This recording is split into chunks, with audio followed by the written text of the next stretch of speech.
묘하게 맞춰 묵상 기도 드리겠습니다.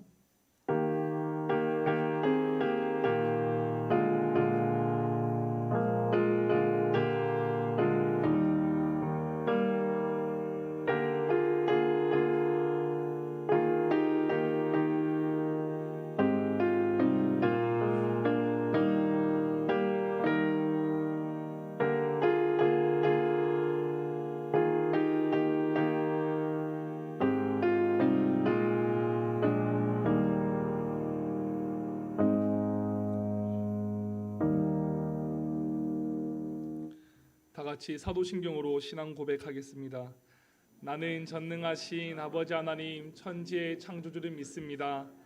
나는 그의 유일하신 아들 우리 주 예수 그리스도를 믿습니다.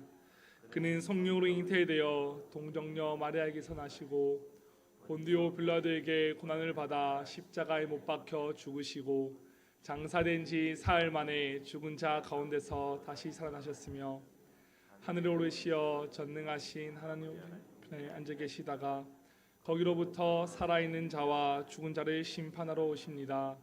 나는 성령을 믿으며 거룩한 공교회와 성도의 교제와 죄를 용서받는 것과 몸의 부활과 영생을 믿습니다. 아멘. 다 같이 찬송가 250장 찬송 드리시겠습니다. 찬송 후에 곽기롱 집사님께서 기도 인도하시겠습니다.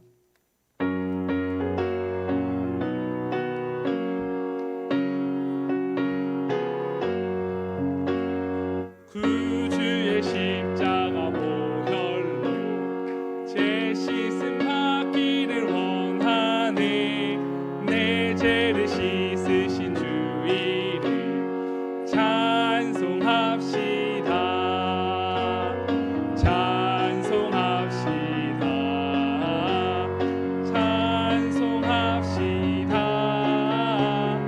내 죄를 씻으신 주 이름 찬송합시다. 죄악을 속하여 주신 주 내 속에 들어와 계시네. 십자가 앞에서 주 이름 찬송합시다.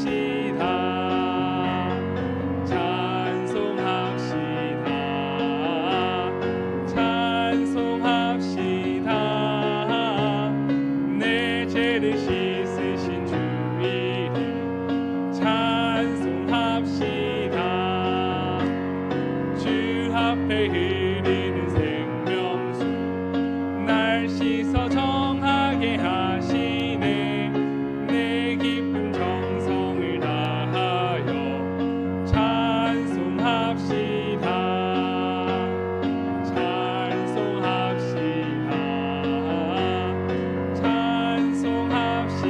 찬송합시다.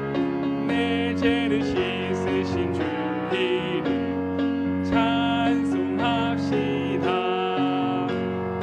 내 주께 회개한 영혼이 생명수 가운데 젖었네.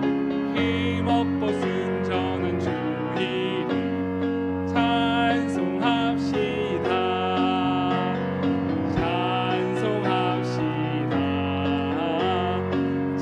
찬송합시다. 내 죄를 씻으신 주 이름 찬송합시다.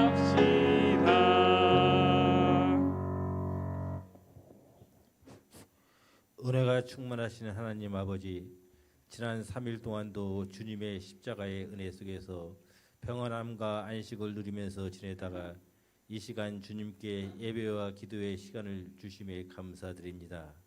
저희를 빛과 생명의 자리로 옮기신 주님의 구속의 은혜를 찬양하고 영광을 돌리게 하여 주옵소서.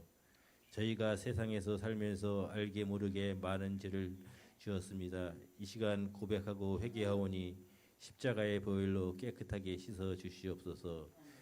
혀를 악에서 금하게 하옵소서.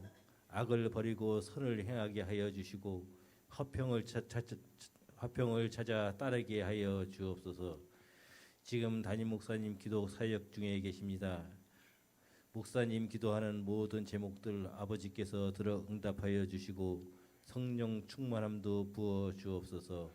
돌아오시는 날까지 건강도 지켜 보호하여 주시고 사역 기간 중에 아무런 어려움이 없고 평안할 수 있도록 저희 교회도 지켜 주옵소서. 사랑의 하나님 아버지, 이 시간 예배를 통하여 하나님의 거룩한 뜻을 온전히 깨닫는 시간이 되게 하여 주시고 성령님께서 저들의 마음과 뜻을 온전히 주장하사 아버지만을 향하게 하여 주옵소서. 저희의 마음을 정결하게 하셔서 하나님을 뵐 수 있는 복을 허락하여 주옵소서. 하나님께 기도드릴 때 하나님 귀 기울여 들어주시고 응답하여 주옵소서. 놀라운 하나님의 사랑을 체험할 수 있는 귀한 믿음을 허락하여 주옵소서. 하나님 아버지, 유초동부를 비롯한 다음 세대 위에 함께하여 주옵소서. 이들을 가르치시는 전도사님과 교사들에게 명철한 지혜와 능력을 부어주셔서 다음 세대가 활성화되고 부흥되게 하여 주옵소서. 이 시간 생명의 말씀을 전하시는 전도사님을 붙들어 주옵소서. 구원의 복음을 힘있게 선포하실 수 있도록 이끌어 주옵소서. 예수 그리스도의 이름으로 감사하며 기도드립니다. 아멘.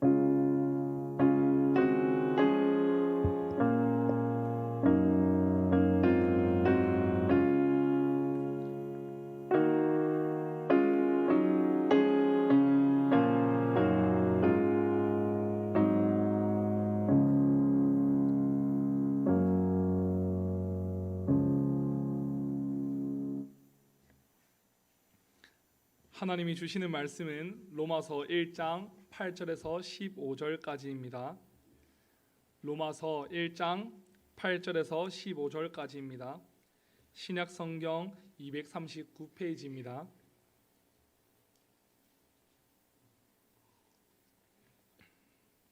교독하겠습니다.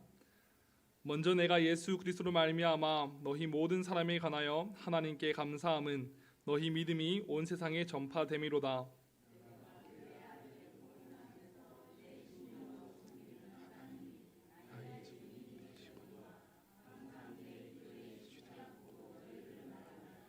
어떻게 하든지 이제 하나님의 뜻 안에서 너희에게로 나아갈 좋은 길을 얻기를 구하노라.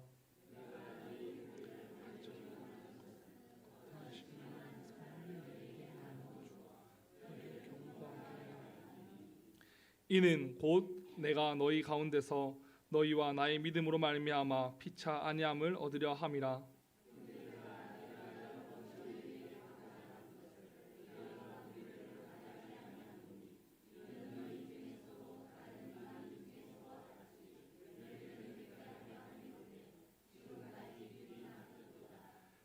헬라인이나 야만인이나 지혜 있는 자나 어리석은 자에게 다 내가 빚진 자라. 그러므로 나는 할 수 있는 대로 로마에 있는 너희에게도 복음 전하기를 원하노라. 아멘. 오늘 보고 싶은 이유라는 제목으로 하나님의 말씀을 전하겠습니다. 보고 싶은 이유라는 제목으로 여러분 보고 싶은 사람들이 있습니까? 보고 싶은 이유가 있습니까? 보고 싶은데 사실 이유는 없습니다. 보고 싶은 이유가 어디 있겠습니까? 그냥 보고 싶은 거지 않습니까? 그런데 요즘은 보고 싶은데도 이유가 필요합니다.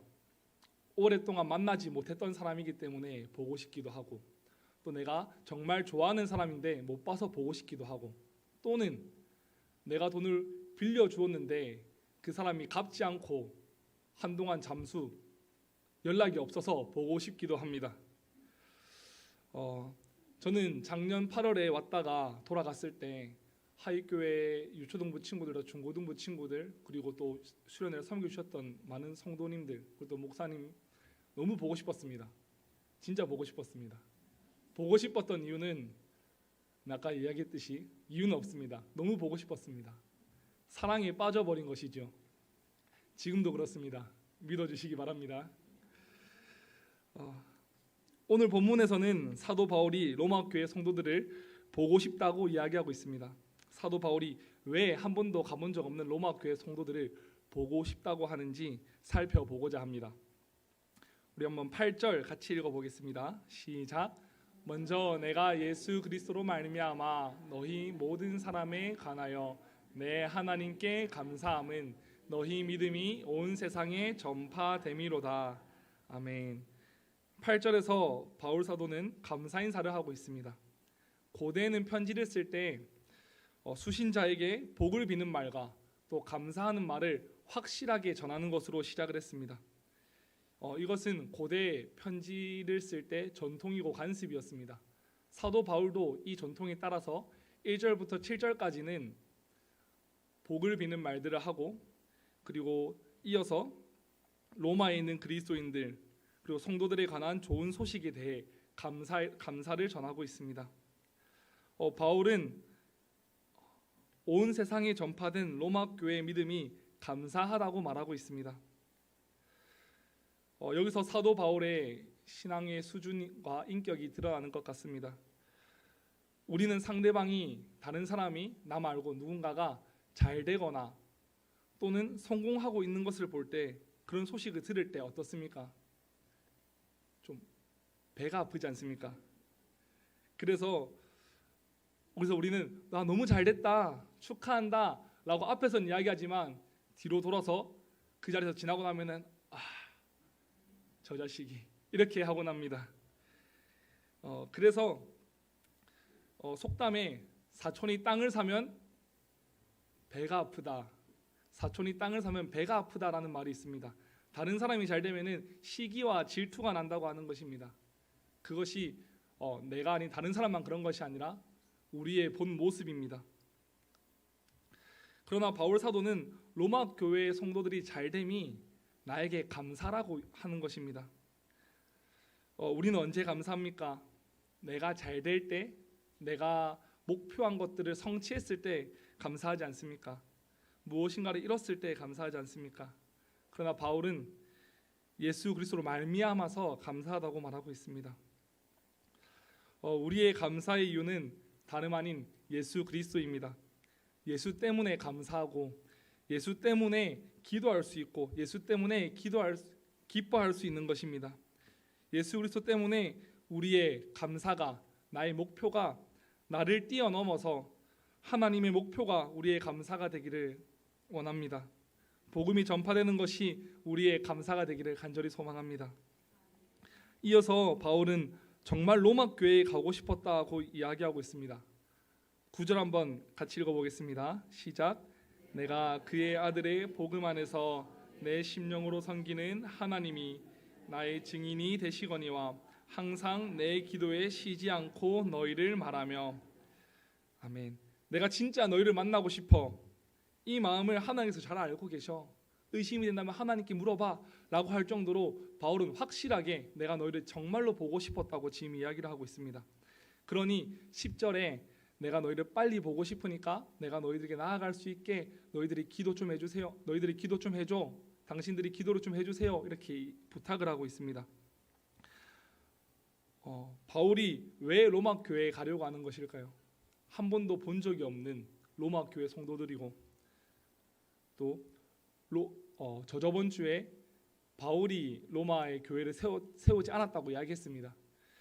그래서 이미 세워져 있고 자생적으로 신앙생활을 잘 하고 있는 이 로마 교회 성도들을 왜 보고 싶다고 하는 것일까요? 지금처럼 그냥 칭찬하고 멀리서 기도하고 또 편지를 보내면 되지 않을까요? 네, 본문을 통해서 바울이 왜 보고 싶어 했는지 세 가지로 살펴보고자 합니다. 첫 번째는 어떤 신령한 은사를 나누어 주어 견고하게 하기 위함입니다. 네, 11절 같이 읽어보겠습니다. 시작.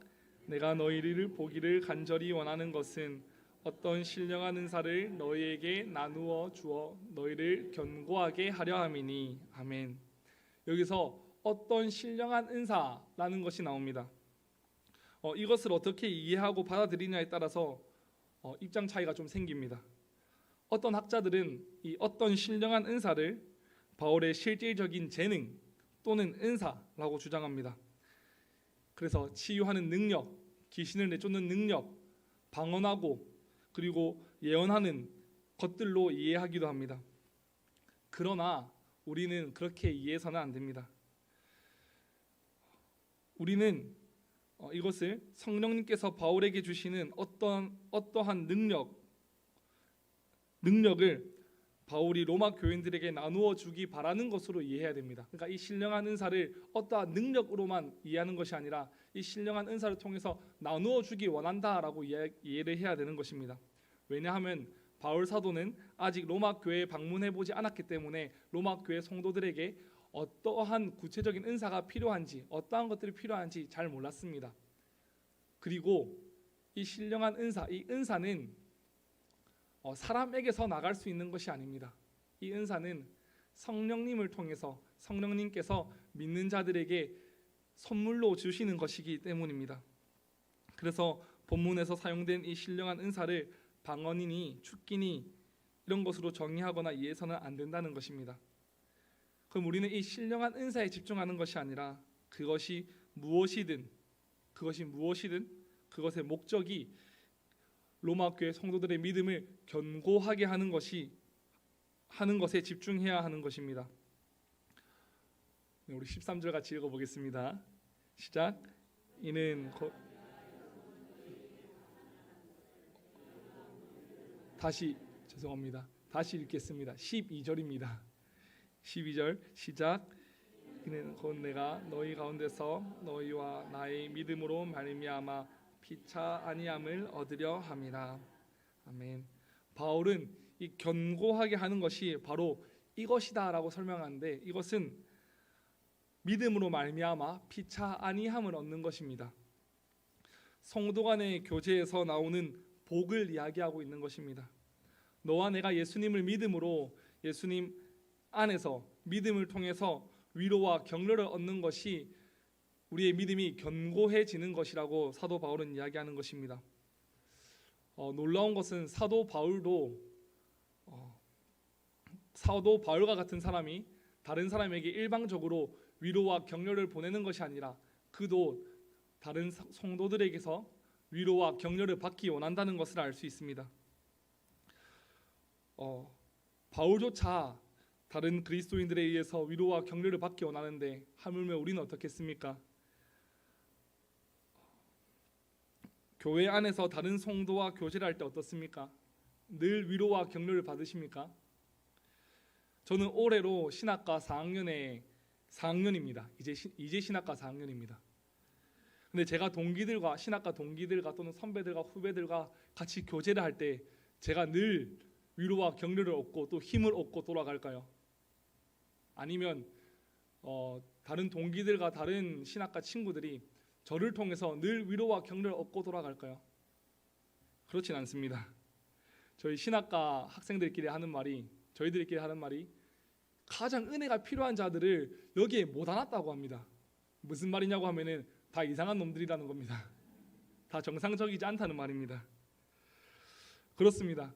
사람들을 볼 때는 우리가 그 사람을 볼 때는 교회 안에서 상처를 받을 수 있고 또 낙심할 수가 있습니다. 어려움을 겪을 수 있습니다. 그럼에도 우리는 공동체 안에서 교제를 해야 합니다. 하나님께서 우리에게 교회라는 공동체를 허락하시고 또 동력자들을 허락하셨기 때문입니다. 이 피차 아니함을 누리는 것은 저 사람의 부족함 때문에 나는 교회 예배만 드리고 딱 집에 갈 거야 라고 하는 것은 이거는 교만입니다. 저 사람의 부족함 때문에 내가 낙심할 것 같으니 교제를 끊어버릴 거야 라고 하는 것이 아니라 예수님의 사람으로 저 연약한 사람을, 저 부족한 사람을 위해서 내가 기도해야지, 그리고 내가 저 사람을 도와줄 수 있게 내가 더 믿음 안에서 굳건하게 서야지 하는 것입니다. 그렇게 할 때 나 자신이 성숙해지고 하나님 앞에서 더욱더 설 수 있게 되는 것입니다. 이것은 사람의 힘으로 하는 것이 아니라 복음을 통해서만 가능합니다. 성도 여러분, 능력 가운데 부활하셔서 다스리시는 예수님을 하나님께서 당신의 아들이라고 선포하셨음을 기억하고 또한 예수님을 믿음에서 오는 은혜와 평강을 누리며 성도 간의 풍부한 교제를 누리시길 바랍니다. 교제를 누릴 때 중요한 것이 있습니다. 무엇이 중요할까요? 뭐 좀 커다란 규모 있는 교회를 보니까 교제를 누릴 때는 좀 돈이 중요하다고 합니다. 그 안에서 뭔가를 하려면 돈이 있어야 된다고 하더라고요. 그래서 뭐 여기 부장은 돈이 많고 여기 부장도 돈이 많고 근데 돈이 없으면 부장을 못 한다 이런 얘기도 하는 걸 들었습니다. 제가 다른 설교를 듣다가. 근데 이 교제를 누릴 때 이 공동체에서 가장 중요한 것은 겸손한 마음입니다. 타인을 수용할 줄 아는 마음입니다. 만약 바울이 내가 저들과 피차 안양을 누리겠다고 했는데 저 나보다 믿음이 약한 사람이 하는 말을 또 저들과 내가 무엇을 얻을 수 있겠어? 난 저들과 뭐 상관도 안 할 거야 라고 했다면은 그렇게 한다면 어떠한 교제가 있었겠습니까? 복음으로 인해 겸손해야 합니다. 우리가 겸손해져야지 가르쳐 줄 뿐 아니라 가르침을 받으며 도움을 줄 뿐 아니라 도움을 받고 그리고 격려할 뿐 아니라 격려를 받을 수 있습니다. 이것이 피차 아니함을 누리는 것입니다. 복음 안에서 피차 아니함을 얻어 우리의 믿음이 더욱 견고해지며 확고해지길 바랍니다. 아멘. 두 번째는 열매를 맺게 하려 함입니다. 우리 같이 13절 읽어보겠습니다. 시작. 형제들아 내가 여러 번 너희에게 가고자 한 것을 너희가 모르기를 원하지 아니하노니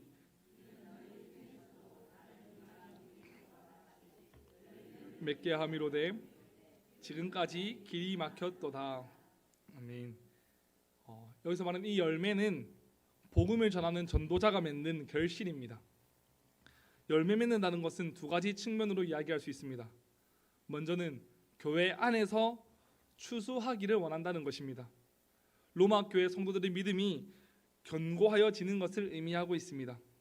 말씀을 듣고 받아들이는 사람들은 좋은 땅에 뿌려졌다는 것은 곧 말씀을 듣고 받아 30배나 60배나 100배의 결실을 하는 자니라. 다 같이 마가복음 4장 20절 읽어보겠습니다. PPT 한번 띄워주세요. 안 돼 있습니까? 제가 읽겠습니다. 다시 읽겠습니다. 좋은 땅에 뿌려졌다는 것은 곧 말씀을 듣고 받아 30배나 60배나 100배의 결실을 하는 자니라 라고 예수님이 생생하게 묘사한 것과 같은 의미입니다. 하지만 그 다음 절을 보면은 바울은 교회 밖에서도 추수하기를 원한다는 것을 알 수 있습니다. 같이 마가복음 9장 37절 38절 읽겠습니다. 시작. 이에 제자들에게 이르시되 추수할 것은 많되 일꾼이 적으니 그러므로 추수하는 주인에게 청하여 추수할 일꾼들을 보내주소서 하라 하시니라. 예수님이 그의 제자들에게 말씀하셨듯이 말입니다. 바울은 교회 안으로는 성도들의 믿음이 자라나며 또 교회 밖으로는 믿는 사람들이 증가하는 이 두 가지 측면 모두를 이야기하고 있습니다. 그리고 이어서 바울은 길이 막혔도다라고 이야기하고 있습니다. 길이 막혔다. 길은 사탄에 의해서든지 또는 사람에 의해서든지 하나님에 의해서든지 이 길은 막힐 수 있습니다. 무엇 때문에 막혔는지 모르지만 길이 막혔다는 것은 어쩌면 하나님께 감사해야 하는 것입니다. 하나님께서는 때에 따라 길을 열어주시고 막기도 하시는 분이기 때문입니다. 그래서 하나님께서 길을 막으시면 막으시는 대로 감사하고 길을 열어주시면 길을 열어주시는 대로 감사해야 하는 것입니다. 하나님께서 왜 길을 막으셨겠습니까? 막으신 데는 다 이유가 있습니다. 하나님의 섭리입니다. 하나님의 섭리 때문에 하나님께서 길을 막으시고 여시는 것입니다. 우리는 그 일에 순종하는 것이 중요합니다. 하나님께서 길을 막으셨습니다. 그런데 하나님께서 그 다른 길은 또 열어주지 않았겠습니까? 하나님께서 길을 막으시고 이 또 다른 길도 막으셨겠습니까? 그래서 하나님께서 우리를 오고 갈 데 없게 만드셨겠습니까? 그렇지 않습니다. 한 길을 막으셨으면 다른 한 길을 열어주십니다. 다른 길을 막으시면 또 다른 한 길을 열어주십니다. 우리는 하나님께서 열어주시는 그 길을 따라가야 합니다. 하나님께서 바울 사도로 하여금 로마에 가는 길을 막으셨습니다. 그 길이 막힘으로 인해서 사도 바울이 로마에 바로 가지 못했지만 로마 교회에 편지를 작성하게 됩니다. 로마서라는 성경을 통해서 정말 많은 일이 일어났습니다. 어거스틴이라고 하는 초대 교부가 회심하게 되고, 또 루터와 칼뱅, 츠빙글리, 우리가 알고 있는 종교 개혁을 일으킨 많은 위대한 사람들이 이 로마서를 통해서 회심하고 또 많은 사건들을 일으키게 됐습니다. 이것이 바울이 자신이 생각했을 때 이 막힌 상황 가운데서 쓰는 편지 때문입니다. 그러니 우리는 주님께서 막으신 길을 억지로 열어달라고 기도할 필요가 없습니다. 하나님께서 막으신 것은 하나님께서 열어주십니다. 우리는 그때까지 기다리고 준비하면 되는 것입니다. 우리가 주어진 자리에서 최선을 다하며 살아가면 되는 것입니다. 하나님께서 인도하시는 대로 따라가는 우리가 되길 바랍니다. 세 번째는 복음을 전하기 위함입니다. 우리 같이 14절, 15절 읽어보겠습니다. 시작. 야만인이나 지혜 있는 자나 어리석은 자에게 다 내가 빚진 자라. 그러므로 나는 할 수 있는 대로 로마에 있는 너희에게도 복음 전하기를 원하노라. 아멘. 바울이 누군가에게 빚진 자라고 이야기하고 있습니다. 바울이 누구에게 빚졌다고 말하고 있습니까? 말씀을 보니까 헬라인이나 야만인이나 지혜 있는 자나 어리석은 자에게 빚을 지고 있다고 합니다. 이것은 종족이나 인종 그리고 지식의 수준에 상관없이 모두에게 빚을 지고 있다고 말하는 것입니다. 바울은 만난 적도 없는 사람들에게 빚을 졌다고 말합니다. 그래서 바울은 이 빚을 졌기 때문에 할 수 있는 대로 복음을 전하기에 힘쓴다고 말합니다. 여기서 빚진이라고 번역된 단어는 채무자 또는 의무가 있는이라고 번역됩니다. 우리가 누군가에게 100만 원을 빌렸습니다. 근데 이 100만 원을 내가 빌렸는데 내가 다른 사람에게 갚아야 되는 것, 내가 채무자로서 갚아야 되는 것, 이것은 우리가 일반적으로 알고 있는 빚지다입니다. 근데 바울이 이해하고 있는 이 빚지다는 첫 번째와 달리 이 의무가 있는으로 이해하고 있습니다. 예를 드는 것입니다. 연동이라고 하는 사람이 준원이에게 100만 원을 빌려줬다고 생각해 봅시다. 네. 연동이가 준원이에게 100만 원을 줬습니다. 100만 원을 주면서 하는 말이 이거 철수에게 좀 갖다 줘라 이렇게 이야기했습니다. 그런데 이 준원이가 100만 원 딱 받고 내가 갖다 줄게 라고 이야기해 놓고서 주머니에 싹 놓고 입 싹 닦으면 어떻게 되겠습니까? 그러면 안 됩니다. 그죠? 그렇게 모르는 척을 하는 게 아니라 이 준원이는 철수에게 100만 원을 전달해 줄 의무가 생기는 것입니다. 이 의미에서 바울은 모든 자에게 빚진 자라고 이야기하고 있습니다. 바울은 그리스도께 복음을 다른 이들에게 전달하라는 사명을 받았습니다. 이것이 빚을 지고 있다는 것입니다. 다른 사람에게 복음을 전달해 줄 의무가 있다는 것입니다. 바울은 한두 사람에게 복음을 전하고 땡 그치는 것이 아니라 모든 사람에게, 세상 모든 사람에게 내가 이 복음을 전할 의무가 있는 것입니다.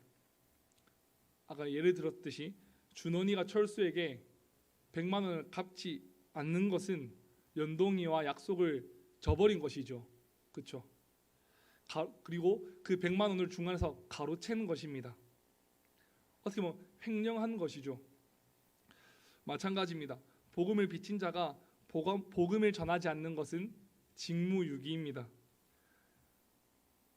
이 바울은 할 수 있는 대로 복음을 전하기를 원한다고 했습니다.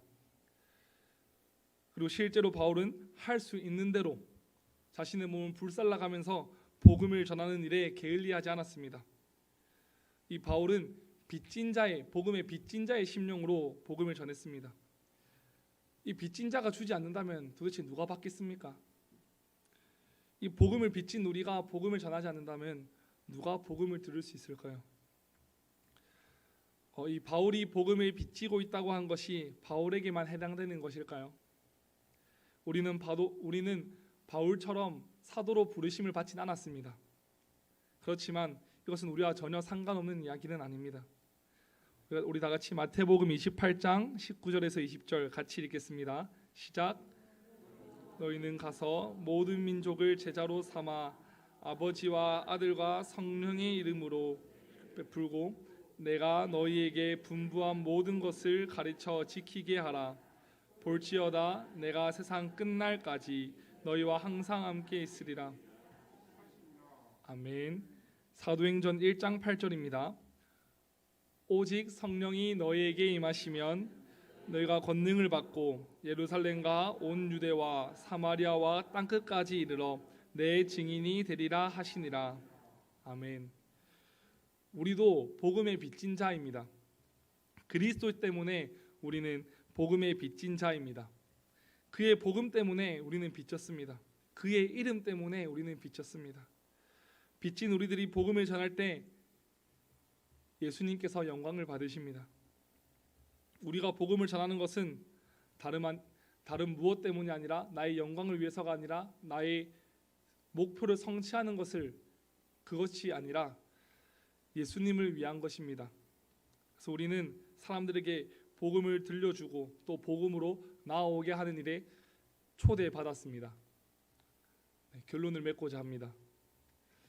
성도 여러분, 바울이 로마 교회에 방문하려는 목적 그리고 보고 싶은 이유에 대해서 살펴봤습니다. 첫 번째는 견고하게 하는 것입니다. 그리고 두 번째는 열매를 맺게 하는 것입니다. 그리고 세 번째는 복음에 빚졌기 때문입니다. 우리가 이 땅을 살아가는 동안 하나님께서 허락하신 이 공동체 그리고 동력자들과 교제함을 통해서 서로의 믿음이 더욱 견고하여지며 교회 안팎으로 열매를 맺고 복음의 빚진 자로서 복음을 전하기에 힘쓰며 하나님의 명령을 붙들고 살아가는 은혜가 있길 축복합니다. 아멘. 기도하겠습니다. 하나님 아버지, 우리 모두가 복음의 빚진 자임을 기억하게 하여 주시옵소서. 그리고 내가 날마다 복음의 빚진 자라는 것을 고백하게 하여 주시옵소서. 복음을 전하는 우리 모두가 복음을 전하는 복음 전도자가 되게 하여 주시옵소서. 복음을 할 수 있는 대로 전했던 바울처럼 우리도 할 수 있는 대로 우리 몸이 닿는 곳까지 복음을 들고 전진하는 자들이 되게 하여 주시옵소서. 이 모든 것들이 예수 그리스도로 말미암아 또 예수 그리스도 때문에 하는 우리가 되길 원합니다. 하나님 아버지, 오늘 이 말씀을 통해서 바울이 로마 교회에 방문하려는 목적들을 살펴보았습니다.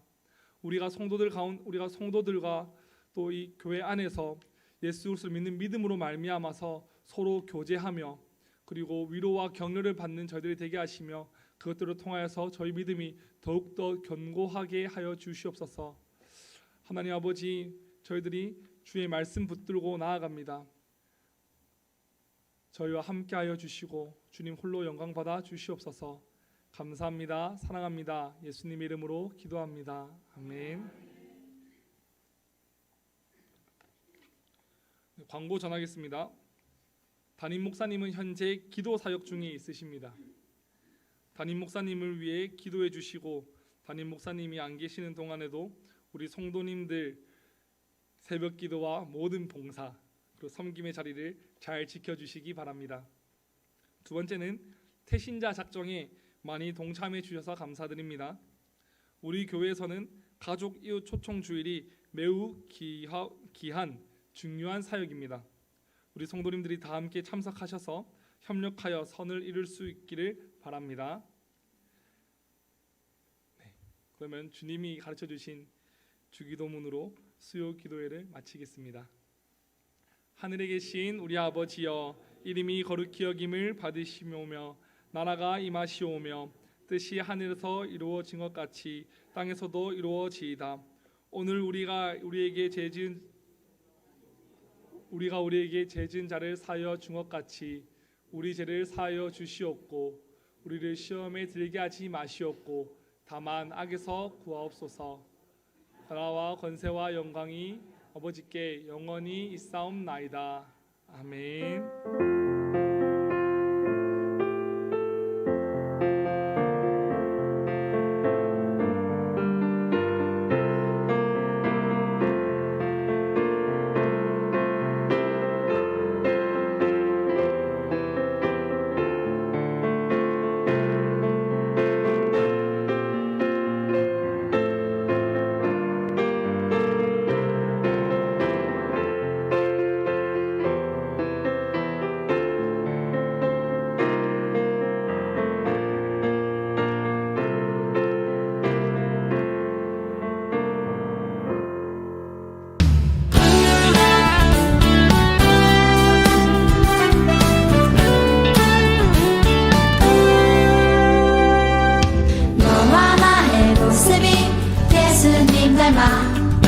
너와 나의 모습이 예수님 닮아